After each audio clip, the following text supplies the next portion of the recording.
What's up, guys? Welcome back. Welcome to the new vlog. As you can see, I'm sitting in my finally finished painted, I think I'm just gonna start calling it my office. It's like half plant studio nursery supply room, half office YouTube filming space. Unfortunately home to the cat boxes, so it's a confusing space, but we're going with it. I was supposed to have my chair 2 days ago, but you know, the mail's doing what the mail's doing right now. It's not a big deal. Unfortunately, that's not going to happen. So I thought today that I would start working on, I'm going to do a gallery wall next to me here. I'll show you. We've got this patch of wall here that I didn't paint with the green, partially because I wasn't sure if I would have had enough paint. In hindsight, I think I would have. But I did kind of want, I don't know, I wanted some kind of like feature wall aspect to this room. And then the other half of the room is just still the same cream colored paint. Paint's expensive right now, so I'm just gonna take a break on working on the walls of this room, get the shelving up behind me, which I'm gonna tell you about, and do the gallery wall over here, and just get my filming space set up, and then get set up for the seed starting season. Right now I have a lot of house plants under my light over here for the winter. That's how it's gonna stay until the seed starting season, when I'll probably move those plants in front of the window over here and then start working on my seed trays. But I think it will be fun to take you guys through the stuff that I'm gonna put up on the walls. A lot of it is like thrifted and botanical themed, and I'm gonna work on, I have some pressed flowers from the summer. They're not amazing, but they're my first pressed flowers. So I want to put them in a little glass thing, get those on the wall as well. And then for this wall behind me, this will be the main wall that I'll be shooting in front of. Ideally, I'll have my little chair here, and I'm going to put on the screen a couple shots of some tutorials I found on Pinterest. I'll link the direct link to these posts as well, so that you can check them out if you want. Both of the women who posted these did mention that they were not the first person they saw do this, so it's not necessarily their original idea. I'm not really sure who did it first, but basically the concept is just that you're going to use these Rubbermaid closet shelving units, and you're going to spray the metal pieces to the shelving gold, so that you'll get this kind of mid-century modern gold wood look to them. Hopefully that will get into this vlog. If it doesn't, it will probably be in the next vlog, just because I don't want to wait too long to get videos out. But at least now you know what I'm doing and what the idea is going to look like. And I will show you, I did a little sketch so you have an idea what I'm thinking of. Hold on. Okay, this is my little bullet journal. I'm almost done with this one. I'm going to miss this sticker on the front. This came from Mellow Monkey, if you're curious. For the wall behind me, this will be my chair, and then the shelving unit here, and then I'm gonna get some kind of ottoman or whatever, just to make the chair a little bit more, you know, reading friendly. So yeah, I think that we will get this vlog started by me struggling to make some decisions on this gallery wall here. I'm very intimidated by this process. One of the biggest reasons I wanted to do the shelves is because I have so many plant-related books and things that I would love to have in their own dedicated library space. Is I have, I have a pretty sizable book collection as it is, and this is, some of these are Mike's, but a lot of this is parsed down a lot. I actually have several boxes of books up in the attic too, so I've always kind of been a book collector, and I thought it would be really cool to just have like a botany only library. And then I'll give you a little peek over here under the plant light. This is just sort of the cluster crew we've got over here for right now. I've got my Cissus Adenopoda, that's one of them. Actually, I have another one in the bathroom. Both of them had really died back quite a lot, which they usually do in the winter, and then they look really sad and come back in the summer. But you can see this one's already starting to put out some new growth just from being under the light. And I have this as my Mars Hydro light, and I have it turned down quite a bit so that it doesn't burn anybody.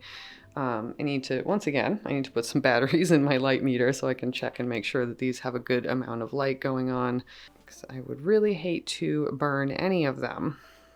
You can see this one was really messed up by the thrips. I ended up like just cutting it at the top and letting it grow back, so it's starting to come back a little bit.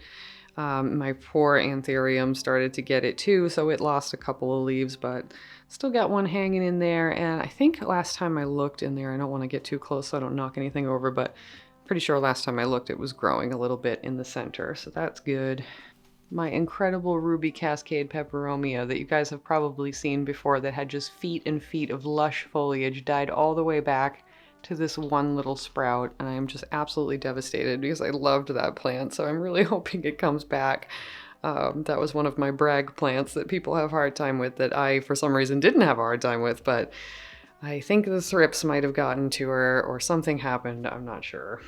And then my lovely philodendron atabapoense, or atabapoense, not sure how to say that. She's just growing and growing. This was one that I can pretty much solely attribute the combination of predator insects and rollering it with a sticky roller to keeping this one going, because it didn't have a lot of leaves, so it was pretty easy to keep track of. And you can see this is one of the spider mite packets I just have on there, and they will crawl, you know, from plant to plant as long as they're somewhat touching, which I have them somewhat touching for the most part on purpose for that reason, just so that the predators can move around from plant to plant and eat up any bastard thrips that are screwing with my plants. You can see the philodendron pink princess that Pammy sent me. This was supposed to be a reverted plant, but it is just cranking out the pink leaves, and I am just so grateful that she sent that to me. It was so sweet of her. And you know, she's got another piece of this plant, which I hope is also doing this, because otherwise I'll have to send her a piece of my variegated part of her plant. This beauty came up to me from Florida. It was it's part of, you know, or growth from my grandmother's plants, which are actually outdoors in my aunt's house in Florida. Same with this one. Yeah, so here's the little baby crew over here, most of them anyway. So these guys are all recovering from thrips or just the heater or whatever damage, and hopefully they will not take too much of a beating over winter now that I have them under a light and right in front of my face every day so I can keep an eye on them. Same goes for these guys over here. This one, believe it or not, came in a 2-inch pot from Josh's Frogs like 2 years ago. It's absolutely enormous.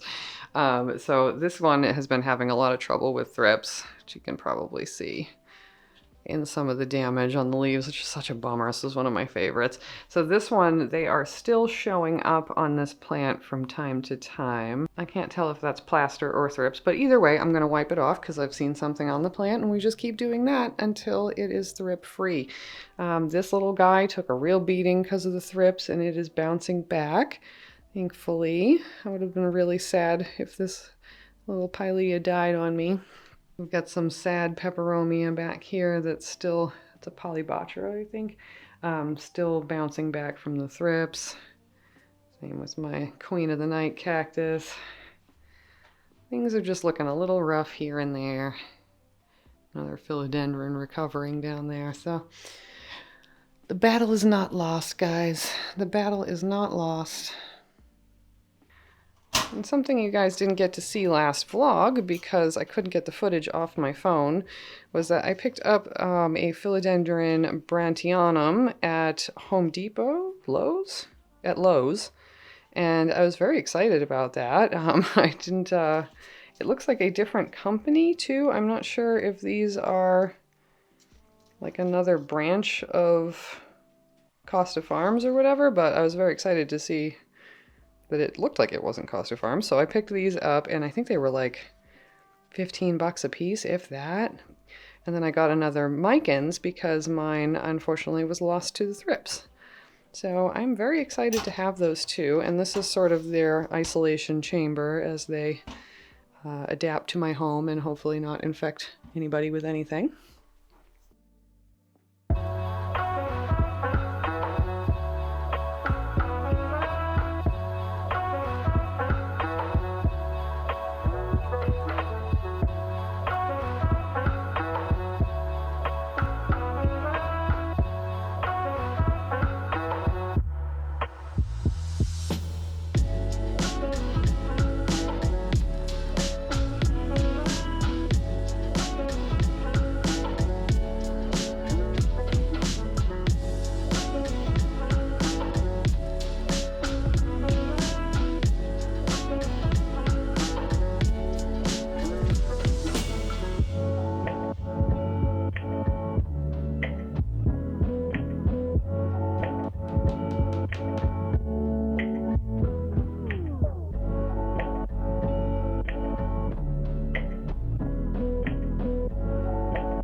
somebody is pretty convinced that I got this chair for him. Just keeping the blanket over it so that nobody scratches it up too bad. Although, of course, having the blanket there is making me wish I went with the yellow chair that I was originally going to go with. So there you go, Scott. You did tell me. Okay, so I just got back from Michael's, and they had a buy one get one free frame sale. So I BOGO'd these for my prints from the Cottage Fairy, and then I have this 9x12 frame, which I think should fit perhaps this artwork right here. Actually, now that I'm looking at it, this is an 11x17 mat. But I believe the photo itself is 9x16s or something. And then I just grabbed an extra 8x10 frame because I wanted to have some gold up here just to pop off the gold here and here. So I don't have a piece of art necessarily for that frame yet, but I might maybe swap out that one. Very graceful. And I decided I want to put this beautiful ceramic plate. I think my Nana painted this. I don't think she made the plate, but she definitely painted it. So I'm going to probably put that right about here. A little nervous because hanging it up means it might fall down, and I'll be very sad if anything happens to it. So feel free to give me your extra secure plate hanging tips in the comments. For now, I will probably back it up with some, the stuff, command strips. I'll probably hang it on a screw and then command strip it on the back just to make sure it doesn't come off. That might do it. I also picked up this fun little guy on Halloween clearance today for a few bucks. It's kind of corny, but I like it. I don't care. This was also a clearance Halloween Michael's find. I buy very stupid things. I also picked up, very dusty, but I also picked up the shelves for my wall, the spray paint to spray paint the bars. I've got the brackets here, and somewhere in my house are the bars. They're probably downstairs still. It's probably a day or so after the last time that I filmed. A day. It's been a day. I've got all my supplies, so I'm about to tackle the wall over here. I have a headache for the, I don't know, 7th straight day or something like that, so I've been sort of waiting around today to see if that would go away, but it's not going to, so we're just gonna have to do this with a headache because it needs to get done.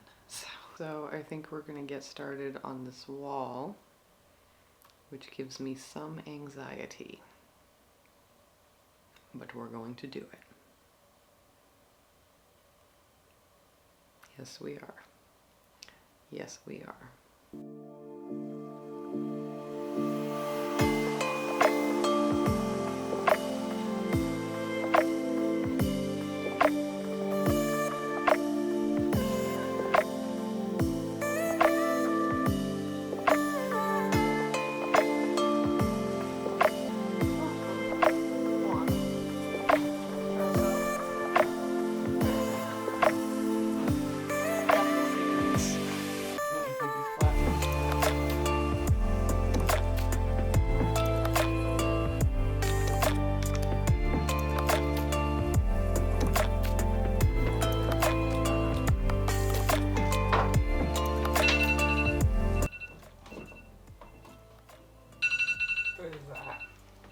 What is that? What is that? Am I really that bad at math?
Okay, so now we have hit the part of the vlog that I promised last week. I'm going to show you how to make fire cider. So I'm going to be following like the basic recipe that Rosemary Gladstar has in her book by the same name, called fire cider. If you've never heard of fire cider, basically depending on who you talk to, they may use it for different reasons. Around here, it's kind of like a cold congestion cure, and also a great meat marinade and salad dressing. But it's also said to have a myriad of health benefits. It's full of stuff that's good for you, and I think it's pretty tasty. So if you wanted to do Rosemary's original recipe, here's what you're gonna need. You're gonna need half a cup of grated fresh horseradish root. Now I grew this over the summer and mine didn't come out very thick, so I'm not going to have a ton of homemade horseradish root, so I'll probably have to supplement. You're gonna need a half a cup or more of chopped up onions, whichever onions you prefer. You're gonna need a quarter cup or more of chopped garlic, and you're gonna need a quarter cup or more of chopped ginger. So the or more just depends on your jar size. You're basically gonna wanna fill it like a little bit more than halfway full of stuff, and then you're gonna pour the apple cider vinegar over it. So of course that's another thing you're gonna need is apple cider vinegar. Honey as well is a pretty key ingredient in fire cider, in my opinion. I know some people leave it out, so if you're vegan, feel free to leave it out. It's not a big deal. It's just going to be a little bit more And then of course you're going to want some kind of pepper. It can be a cayenne pepper, any kind of hot pepper that you want. You can use pepper flakes. I'm going to use the pepper flakes from my dried cayenne peppers from 2 summers ago. I'm still working my way through those, so I'm trying to use them up, and they work just as good as putting a fresh pepper in there. I also add some orange slices to mine. Another great ingredient that I also love to add to my fire cider is turmeric. So if you can get fresh turmeric root and grate that up and add that to your fire cider, it's gonna make it really beautifully colored, as well as giving it that extra health kick of the mighty turmeric. So highly recommend that. So it's not a complicated process. You're basically just gonna cut up or grate your ingredients. You're gonna put them in the jar until it's about halfway to a little more than halfway full, and you're gonna top that up with apple cider vinegar. You're gonna screw a lid on tight. You can use wax paper over the top because the vinegar will corrode a metal lid if you're using a mason jar. So once you screw the lid on, you're gonna put it in a warm spot in your kitchen. Put it like right in a sunny window, but you know, put it in a warm You're gonna put it in a warm spot in your kitchen, and you're just gonna shake it now and then every, day for about 3 to 4 weeks. This is just so that everything, gets all mixed up. It's called maceration. It's a sexy word. So after about 3 or 4 weeks, you're gonna strain all the solids out of your fire cider. And this is when the honey goes in. When you go to add your honey into the container, you're gonna wanna warm it first. It makes it mix in way easier, trust me. So you can keep this for months, even unrefrigerated, but I keep mine in the refrigerator. It will last basically indefinitely. It's a vinegar.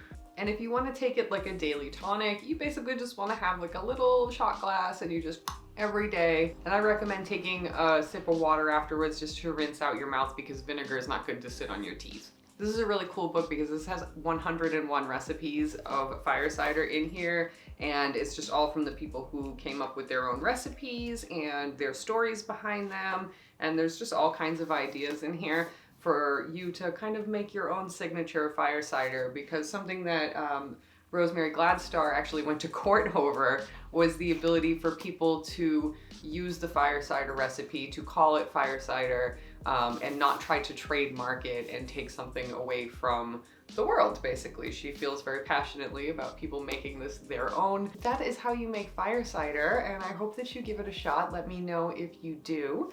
If you buy fire cider at like Whole Foods or something like that, you're gonna end up spending a lot of money. It's actually really inexpensive to put together if you can get all of the ingredients.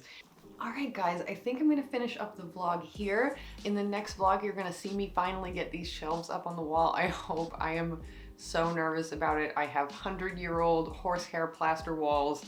I am only one person, and I have just no idea how this is gonna go, but I'm gonna take you guys along the journey, however it may go. So stay tuned for that. And coming up very soon, you will see me unboxing some very cool plants from Ecuagenera. So I will see you guys very soon in the next video. I'll talk to you later. Bye.